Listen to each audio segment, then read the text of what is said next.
passer des talents, comme on parle de la pénurie des talents. When we talk about the shortage of skills, because it's a very important topic to recruit talents, to keep them also. So we have here 4 guests for this panel discussion, 3 ladies, 1 gentleman, not necessarily very representative of equality today, but it's the future cyber, and we are going to be as women, very many of us. And also we have Capgemini, Nolwenn Lester, and this is a structure which existed, and Aurélie Bauer from ANSSI, and Mauro Israel from Security Scorecard. And from our speakers, we have 1 gentleman. This is one of the features of Mauro, who, because of his expertise, is the person who should not have been here. He should take advantage of being retired, but the talent shortage has pushed him to be here. He's still present. It's very good to have him with us, to just notice the situation. So, of course, lots of people just go out of this job, and also this is a job which is under pressure, under lots of constraint, which is not maybe so attractive. And also teleworking, and this has also an influence on the workers. The issue of structures, as Tesla proposes also to come back to the office or to leave the offices. What is going to happen? Is this going to also be duplicated in France? I hope that people are going to remain in the companies. And what about the salaries? So this talent shortage has or includes a whole range of topics. And we are going to share the solutions with our speakers. How can we recruit and keep these talents? I think that without further ado, I'll give the floor to Mauro so that he can also share his point of view. What about his experience? And you have never left, actually, cybersecurity. What are the possible solutions to fight against this shortage? Thank you very much. So what happened actually? In my company, I was told that you have to come back to the office. And thanks to the whole COVID crisis during these last 2 years, I had been working at home, and because of the lockdown, and as our like anybody else who works on cybersecurity, all of these activities could be carried out from home. This is what I saw. So I said, why people tell me to go through the traffic jam and this whole mess, go to these catering in the companies and where the food is not so good? I say, I stop. I'm going to go on working from home. And because of my technical skills, which are very accurate and specific, they are really bankable skills.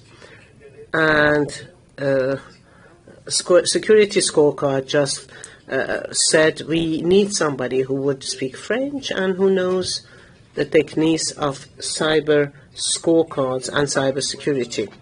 So I'm in full activity in a company from New York, and they really work like crazy.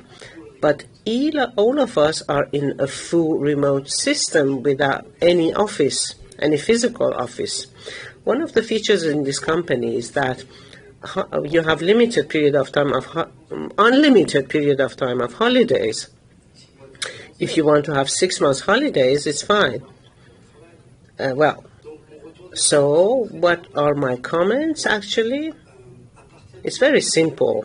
As soon as you have a bankable job, that is to say, which fits with a specific, not really mainstream expertise that can be used by a company, or an editor or any specific entity, there is no reason for you to stop working because you have reached a certain age. And I'm really very efficient, and I would like to share this with you. Age, the number of years, and other criteria have no importance whatsoever today. The only important criteria which explains the talent shortage that we are experiencing today is, are we capable of carrying out a specific activity needed by the company? Thank you, Maro. A study is being published today about the market study and the executives in the cybersecurity field. What are the figures? Can you share the figures? Yes. The Association for Recruiting Executives. Yes, we take care of the executives, and we also have a monitoring center, and each year we publish some 60 studies about the employment market. We have a study about the need in cybersecurity field. We have been able to see the evolution of this market through the job offers. So today we had 7,000 job offers.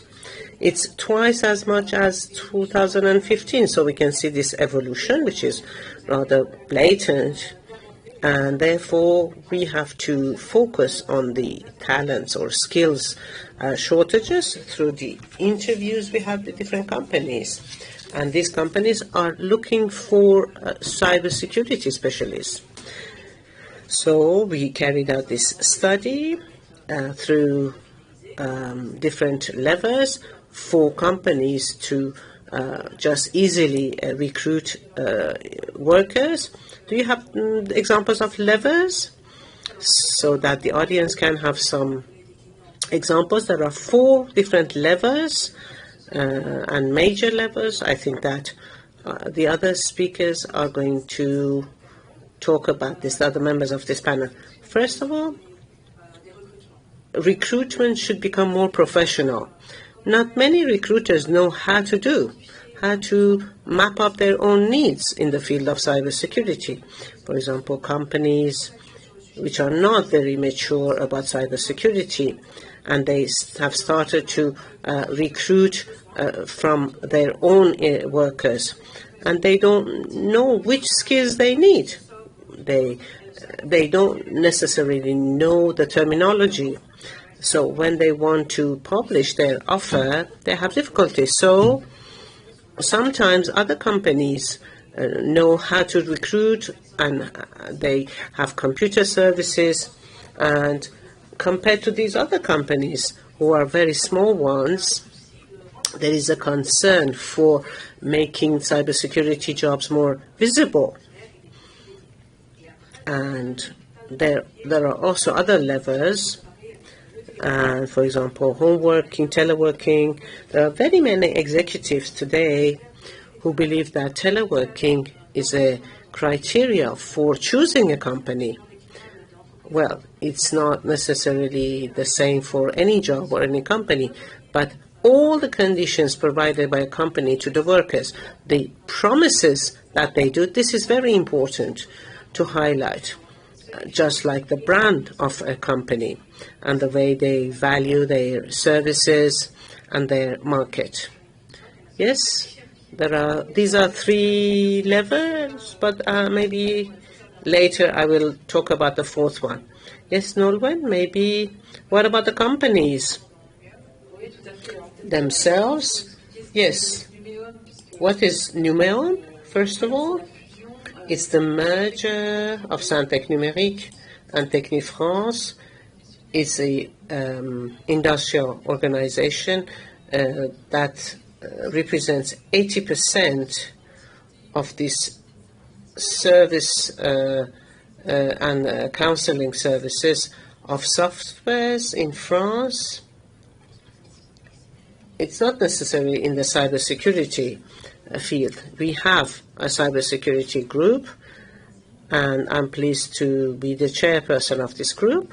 So in actual fact, to come back to what you were saying, yes, the skills shortage, it's a topic even for services or counseling companies that work in the cybersecurity field, which is a major issue.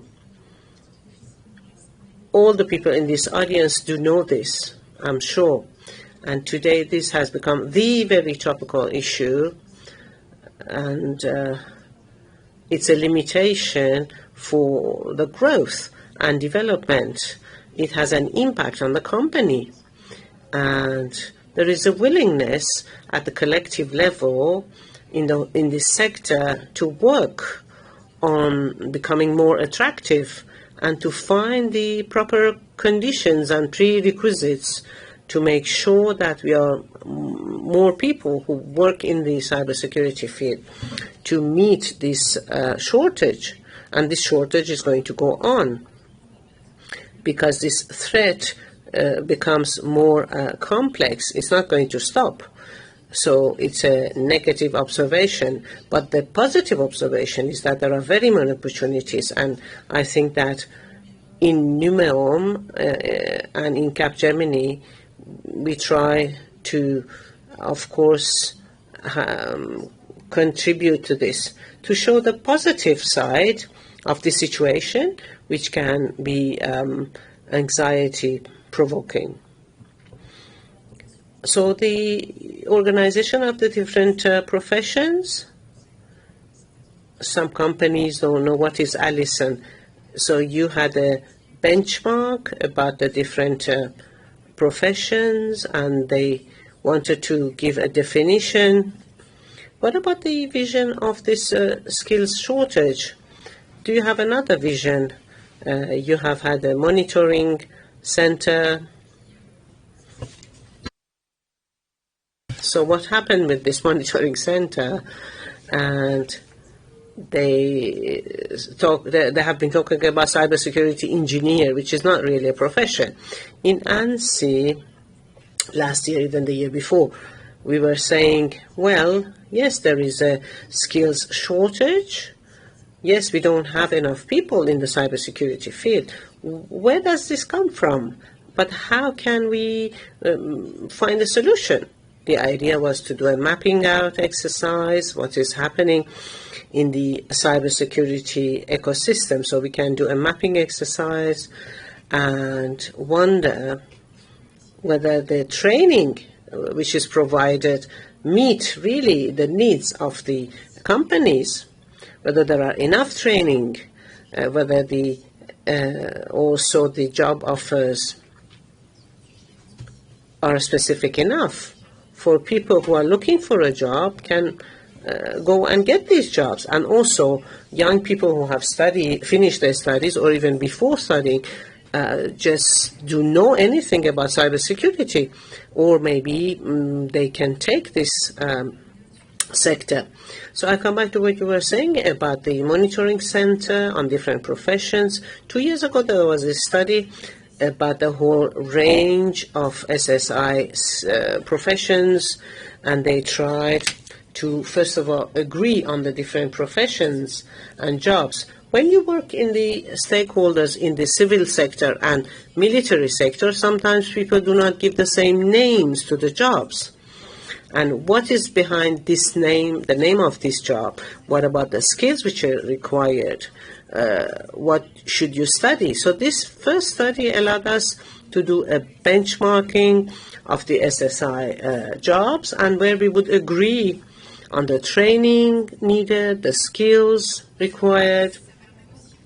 So this allows the human resources department, when they want to recruit people, to be consistent among the different organizations. So last year, we went on investigating on this topic. What about the mapping out exercise? And with this monitoring center of the professions, and we carried out a study, not necessarily the same as APEC, but together with the General Delegation on Vocational Training with the Adult Training Agency, we did two things. First of all, we looked at all the job offers in 2019, and we tried to see what were the different categories. And we realized that 30% of the job offers were called cybersecurity engineer. But of course, engineer is not a job. So what about the interpretation?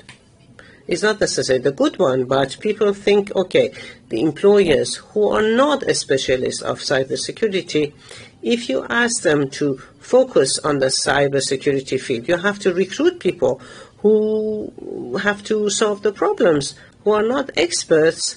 These companies say, okay, I'm going to have a cybersecurity engineer, somebody who has studied, they would know the field, they know what to do. But when you publish this kind of job offers, young people who have finished their studies, they are not going to accept this job offer because they know exactly what they know, and they are not going to accept such a vague cybersecurity engineer job offer. And sometimes the aims, it's just too vague as a job offer. So there is a lack of knowledge by the employers and human resources of cybersecurity jobs and specialities, and about just giving orientation and guidance to young people to go and do these studies, and also the lack of knowledge by the public at large about cybersecurity field.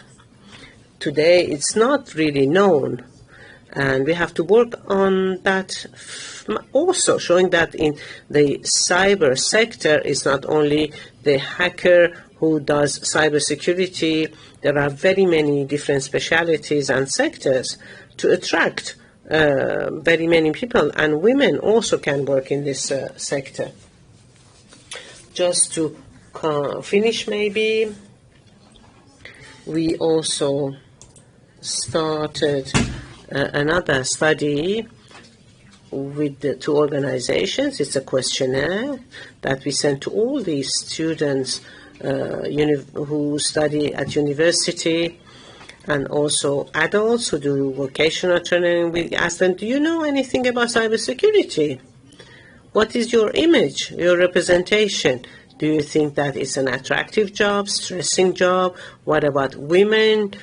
And so we did this on all the jobs, not only computer and cybersecurity field, but other, for example, law, health sector, human sciences.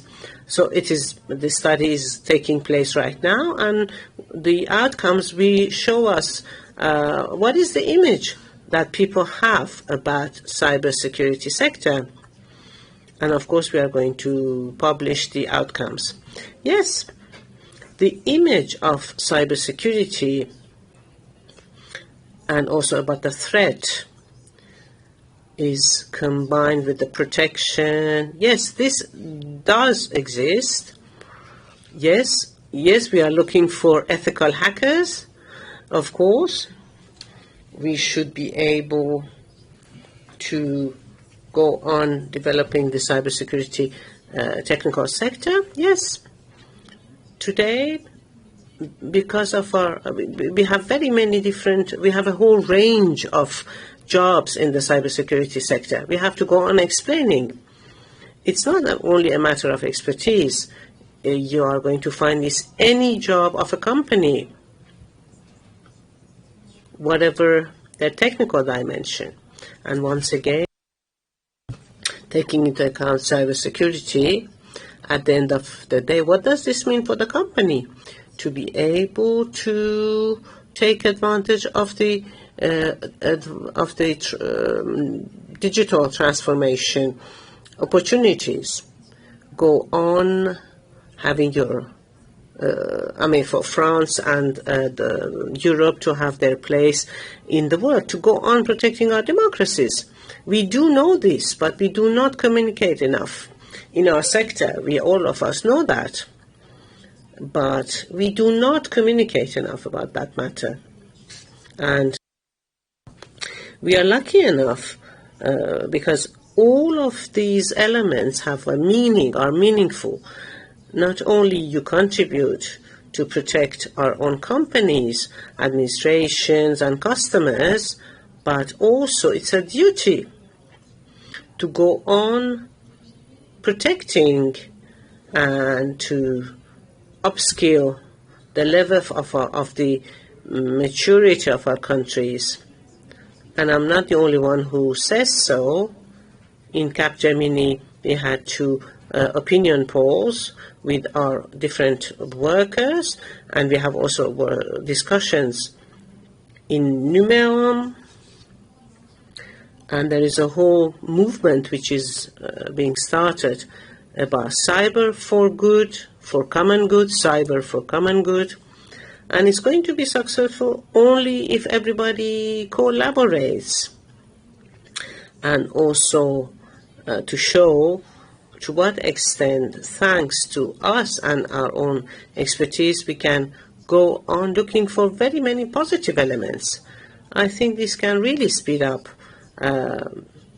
to attract the younger generation, people who feel like working maybe not only as wage earners, maybe other ways of working, yes, which is emerging, which are not precarious, to attract people who feel like working for lesser hours during their day. Women, for instance, to work in the rural areas, not working only in the big cities. And this is an element for innovation.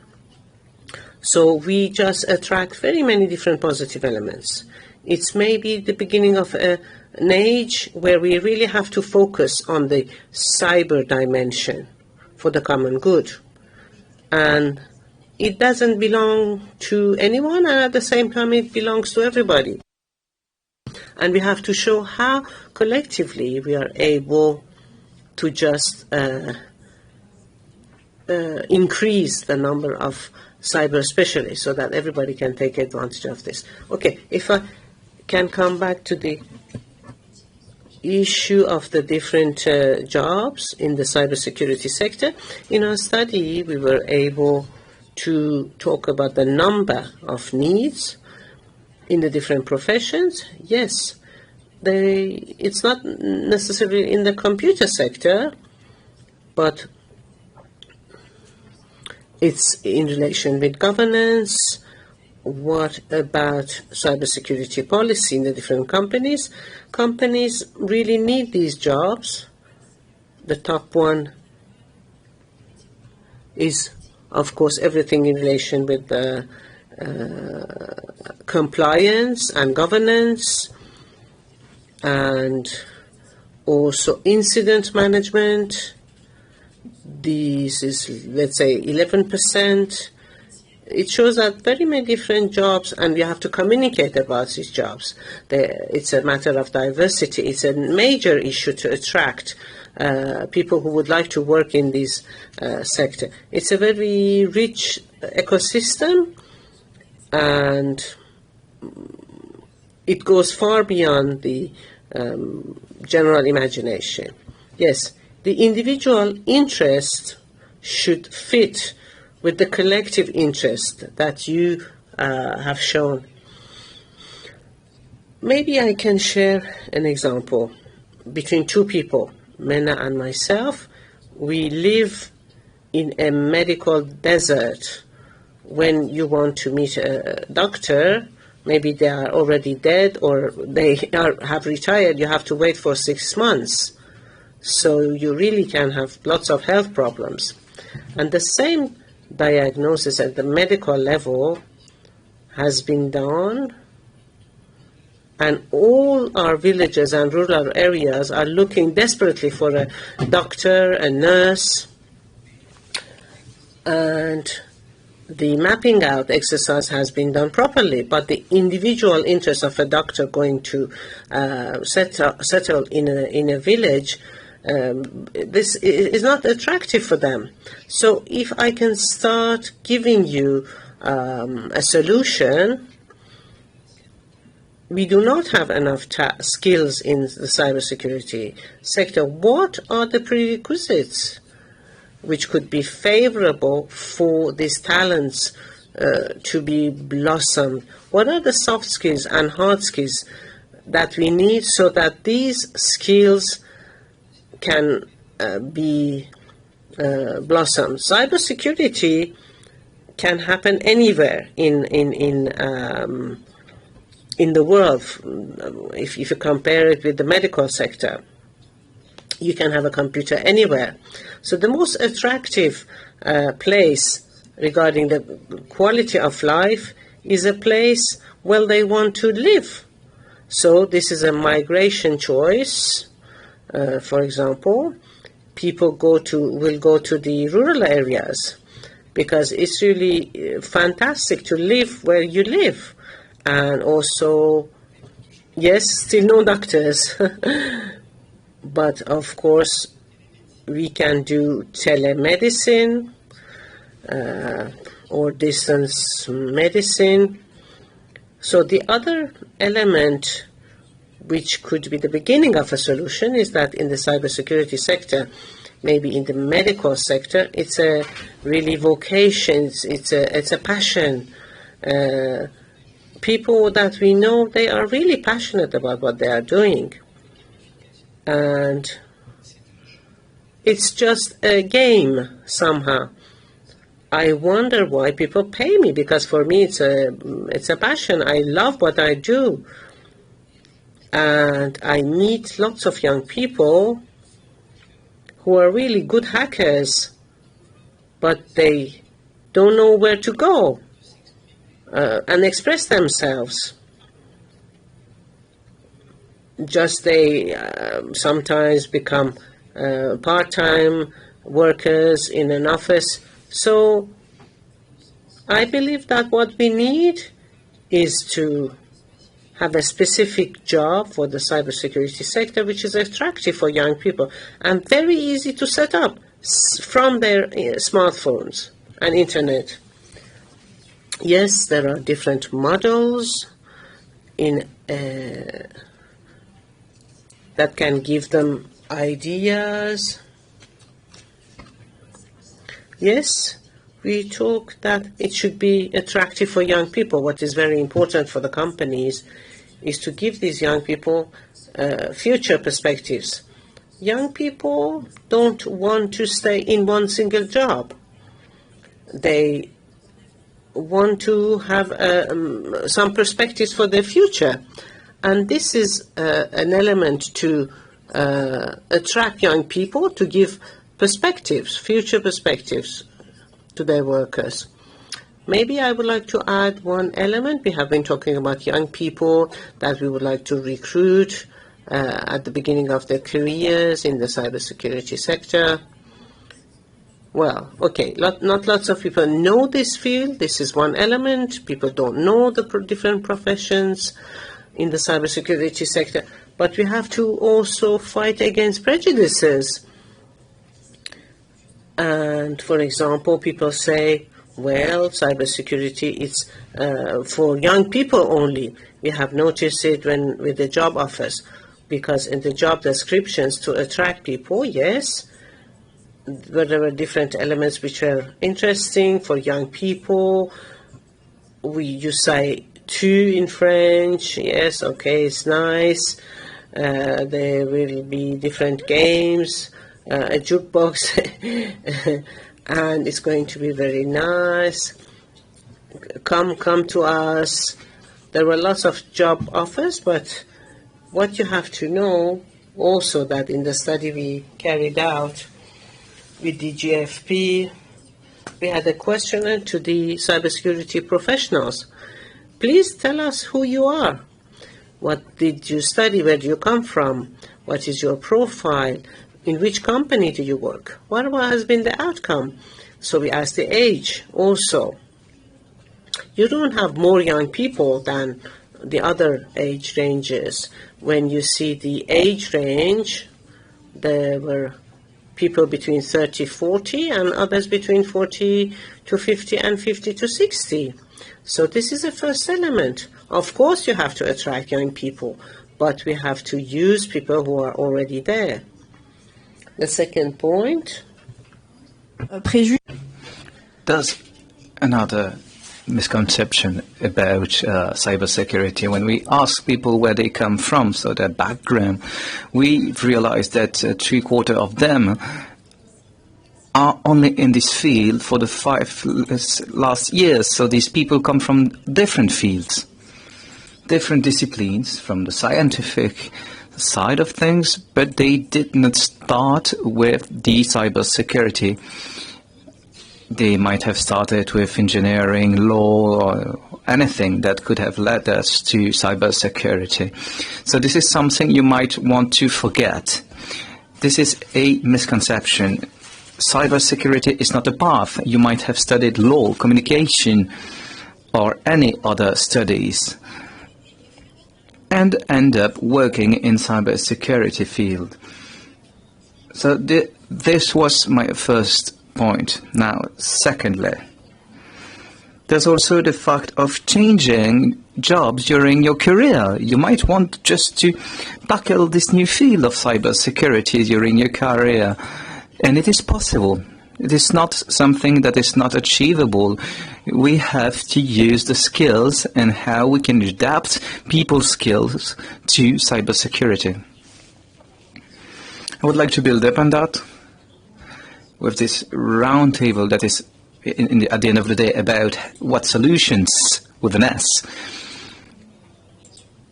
Because we need several actions, an aggregate of actions that will help us decrease this shortage.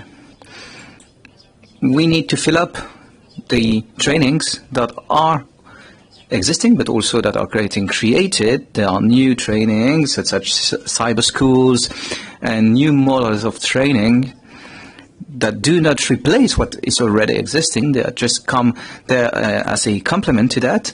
So this offers a new approach to training, to cybersecurity.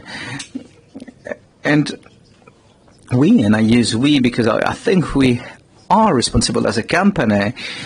We want these young people, or very young people, to get the professional experience through the learning programs, and this costs money. And we are in a shortage, so it's difficult. Let's be honest. You have programs, you have ambitious programs, and it's necessary. We should all do 5% of that, but I think that we should all aim in cybersecurity to 10%. If we all decided now to take 10% of our staff and take on 10% of our students in the company. Yes, but the question is, will they stay in the company? Because I did that. I created a training. I recruited computer scientists. And I trained them to become SOC analysts. We trained them for a long time. It cost a lot of money. And I lost all of them. They went to very well-known companies that just took their skills. Well, indeed, if only the minority is playing this game, it would not work. No, welcome to the real world, I want to say. But I'm convinced here, if we are just all trying to do better, I think we should be able to improve the situation. We have to invent new solutions, think outside the box, and connect to reality, because we will not find a solution if we don't do so. We are talking about something important. We're talking about cyber bullying, cyber threats, a digital world that creates concerns, that a world that we do not want to give for our children. We know what will happen. We know that we have to act. We are working at the management level in our companies, and if we do not act now, nothing will happen. It's our responsibility. So please do it. Play your role. Give the possibility to people to learn. we have to invent new training models, maybe outside of the academic world. And I've discussed that with my colleagues. I would like to have it. That might be a dream, to have trainings that would be organized in different companies at the same time. So we would say to a young student, okay, you don't want to have the classic curriculum. You can go to Germany for 6 months and 6 months in another company and so on. And then you get a job for 5 years. That would be great. Because when you are starting studies, the idea is to, at the end of the day, get a degree and get a job. And of course, there's another aspect also, the professional retraining, vocational retraining. This takes time. This takes commitment. So there are certain factors that help success. So some people do training in coding, in computer sciences. For coding or SOC analysts, this is 3 years of training. But after 3 years, you are already 2 years of obsolescence. Yes, indeed, that's what I was trying to say. This is continuous training, continuous development. This requires also investments, time, energy. And this is also what this collective is about.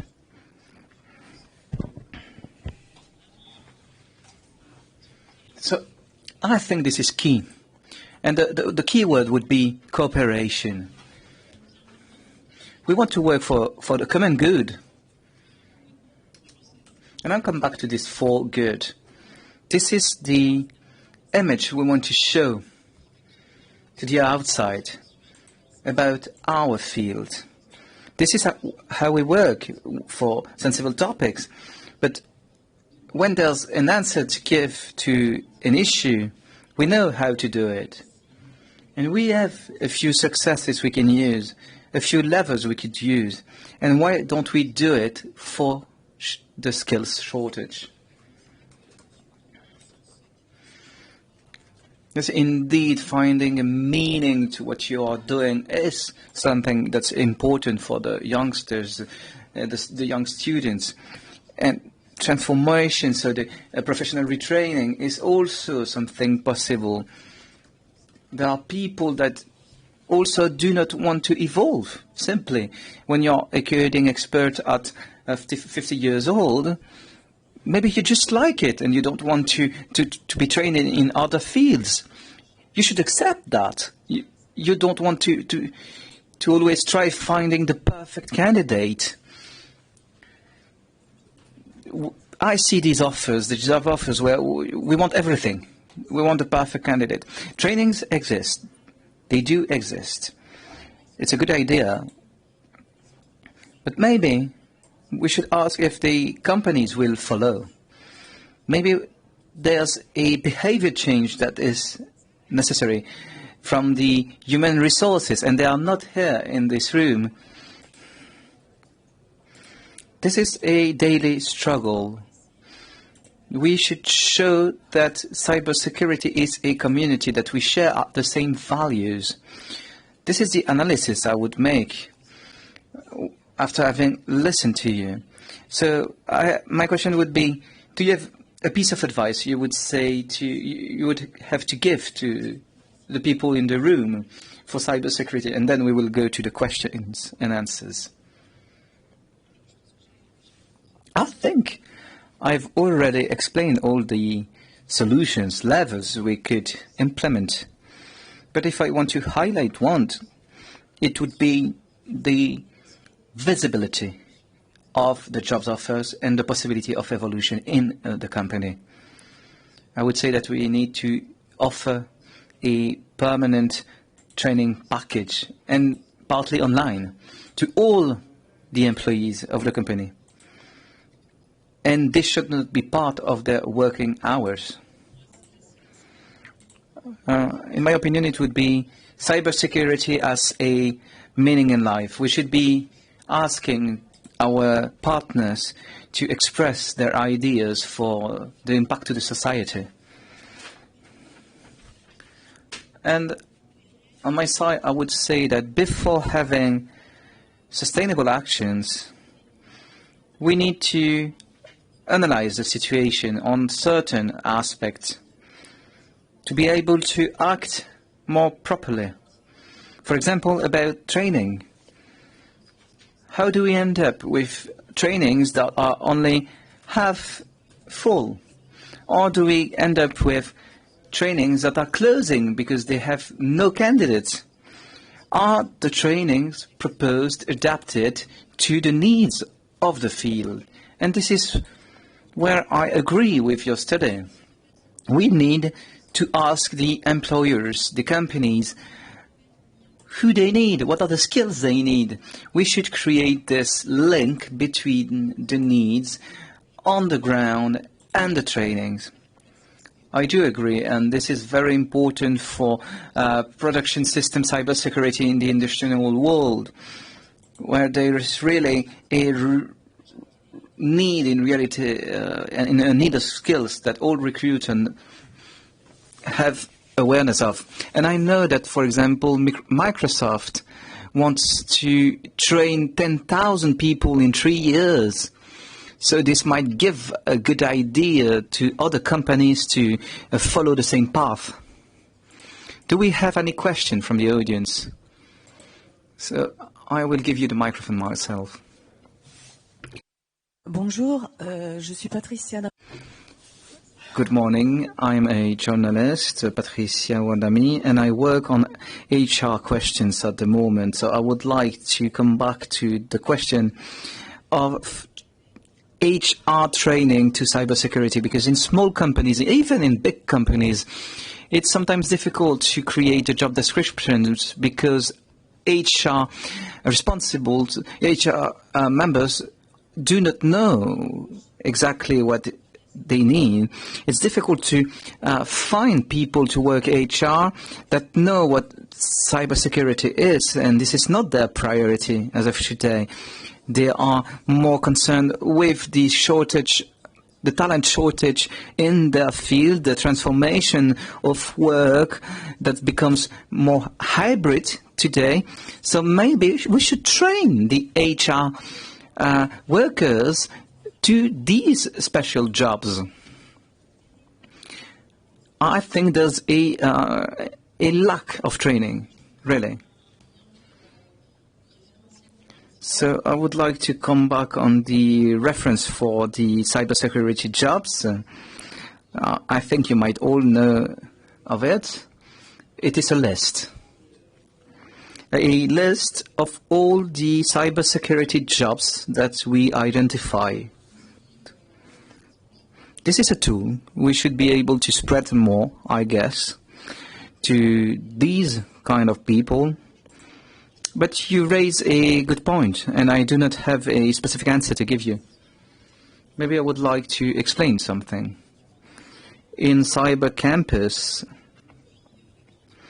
since the get-go, we've had a working groups on cybersecurity. INCYBER is participating in it. And in one of these groups, working groups, that is linked to training, we have created a skills matrix that allows for each job description.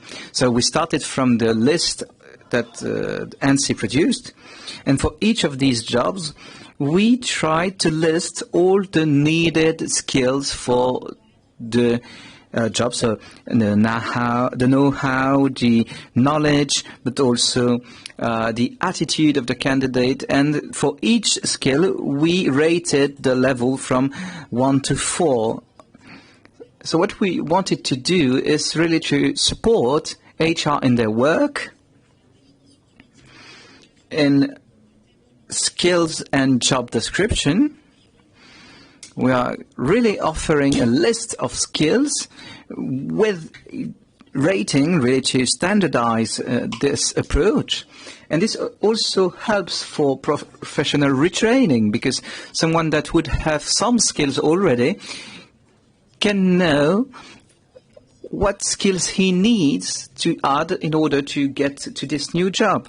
And this could help also schools, universities that want to create training in these fields. What kind of training they have to design. So this matrix was created in cooperation with many people of the cybersecurity community, engineering, university, big companies, and we all agreed on this list. This is being reviewed at the moment, and once validated, we will, of course, publish it, and you will get access to this job matrix, as I can call it. This is not the perfect solution, but this will help. Now, if I take the position of Capgemini, we are training recruiters and human resources. We have specific modules for them to explain them what is cybersecurity, what are the trends, what are the technologies, because they are also one of the target group. They have to be able to understand this field. But this is, of course, something we might want to share more. Yes, indeed. We need to share these lists, these explanations about the cybersecurity field for HR to be able to better identify the good candidate. We should improve the partnership we have with the ecosystem, with the associations. We know some companies, and I always talk about the most mature companies, because I think they have an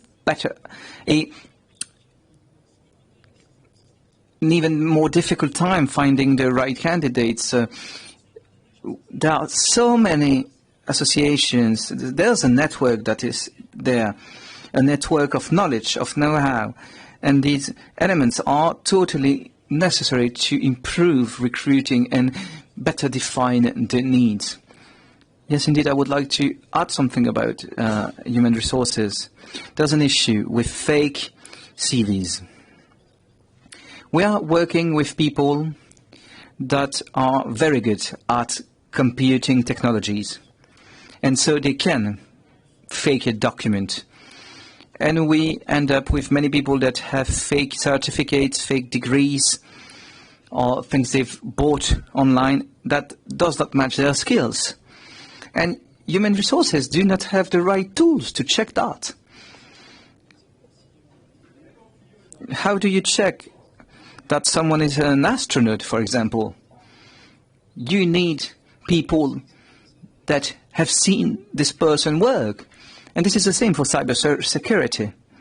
And I would give two solutions.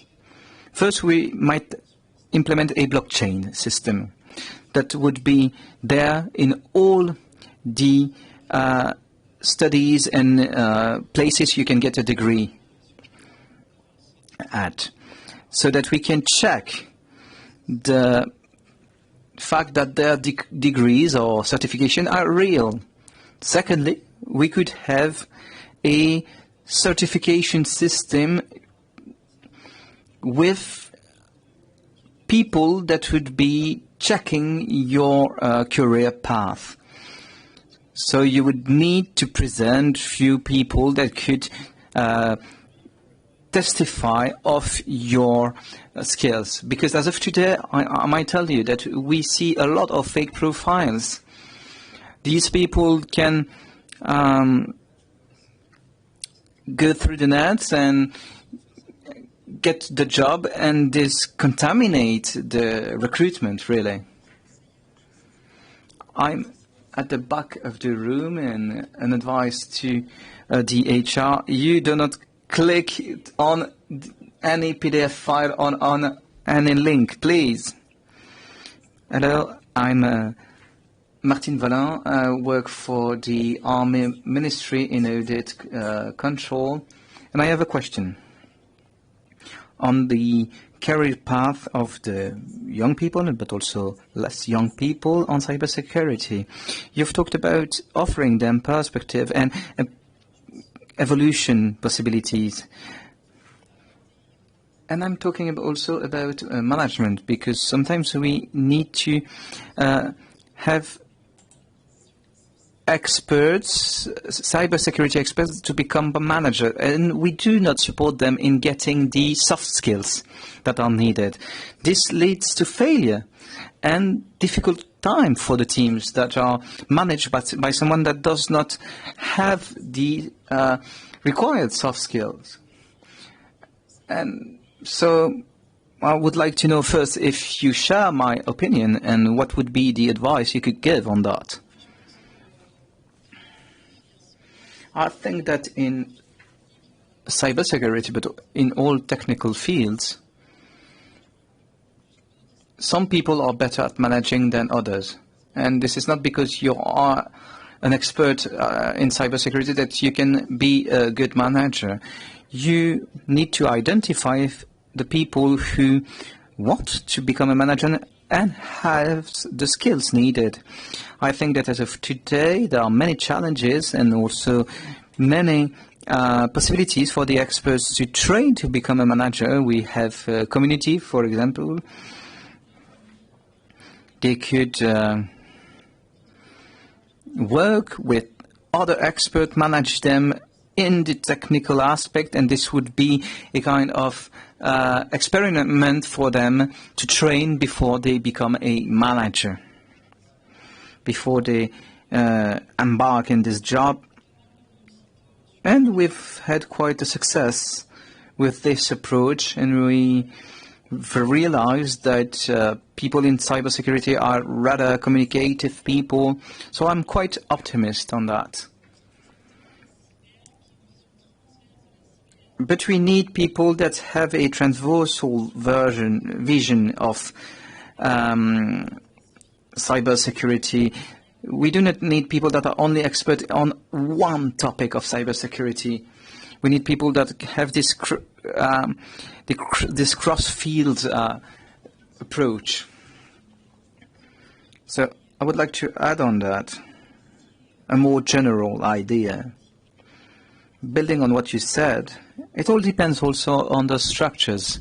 Some structures do encourage people to train. You were talking about management, but it could be for anything else.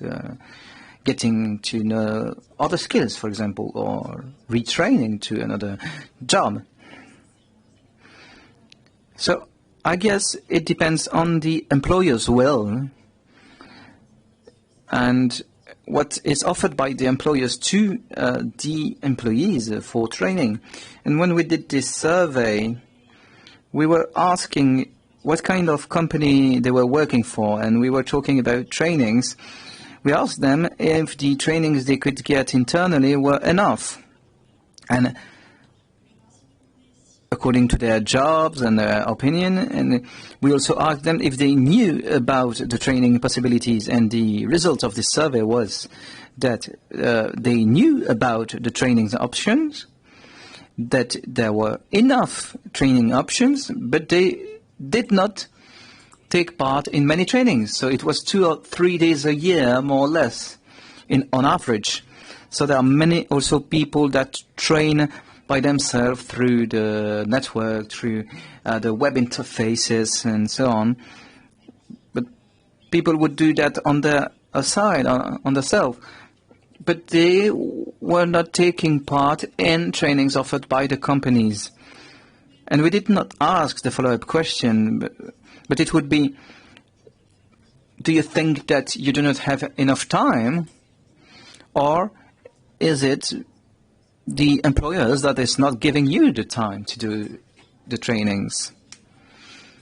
Indeed, if there are great trainings, if the structure, if the company is not fostering the use of these trainings, it will not happen. Well, you were talking about a lack of soft skills. So my question would be, how do you learn soft skills? It might be maybe the most difficult part to improve, to learn. For technical expertise, it's quite easy. There's a lot of training available. But for soft skills, how do you do that? There are also skills that you can transfer. How to manage a team, how to manage a project. There are trainings for that. And you should support the employees, the existing employees, by giving them the adequate training on these skills that can be taught. We have a last question. Good morning, Yvan Poisson. I am in charge of the cyber defense of Department of ERSA. So I would like to know what would be the job possible to have more people from the different training. So what is already existing to improve not only the expertise of these candidates, but also the number of candidates we can find. I don't know all the existing trainings and solutions, but how do we first get people to know cybersecurity? First, we should ask the national education. We should integrate in school curricula the idea of cybersecurity. We have a platform called PIX, for example. You might know that. That is a platform that allows you to get a certification on your cybersecurity level with games, with different aspects in the digital area. And now PIX is compulsory for all the students of certain years in the education system. So they are,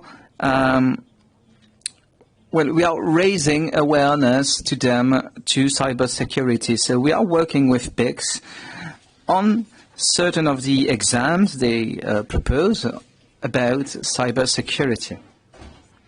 We've also worked with a group that was called INCYBER, so which would be translated by Cyber Challenge. Last year was a test phase, and it will be launched this year. It was a group of experts from ANSI and also national education, teachers from the different levels. And together they created a game, a platform game, to be able to play this game with their teachers and get to know cybersecurity through the game. Lastly, and I was talking about the Cyber Campus, where we work with different partners, and we are working on a training about how to break the prejudice and get more women into cybersecurity and also young people into cybersecurity. So we work with this working group, but of course this is just the beginning of these projects. But we want to get more women, for example, by creating toolboxes that propose the CVs of women that have revolutionized computing science. We also have associations that are creating comics about female heroes on IT. We are working also on a TV show.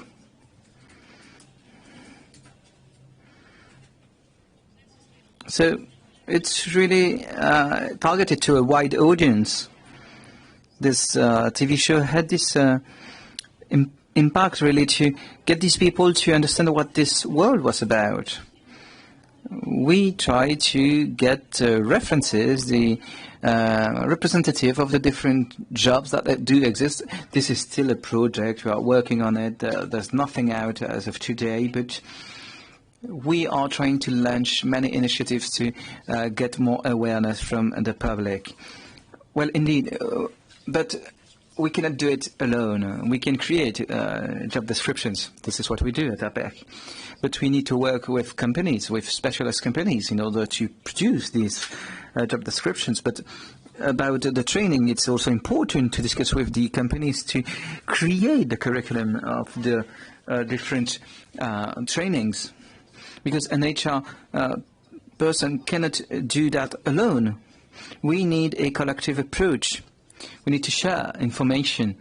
And I think that this would be really the key word in this. We have to work together, because alone we are not able to find efficient and sustainable solutions. Thank you all for having attended this roundtable. Don't forget to download, and you might, yes indeed, you might be, there's a QR code, you can use it, our stand for the Britain region. Of course, you can use this QR code, this is not a trick, and you can also go to our website and download the file. So this is about this new labour market. Thank you to you all.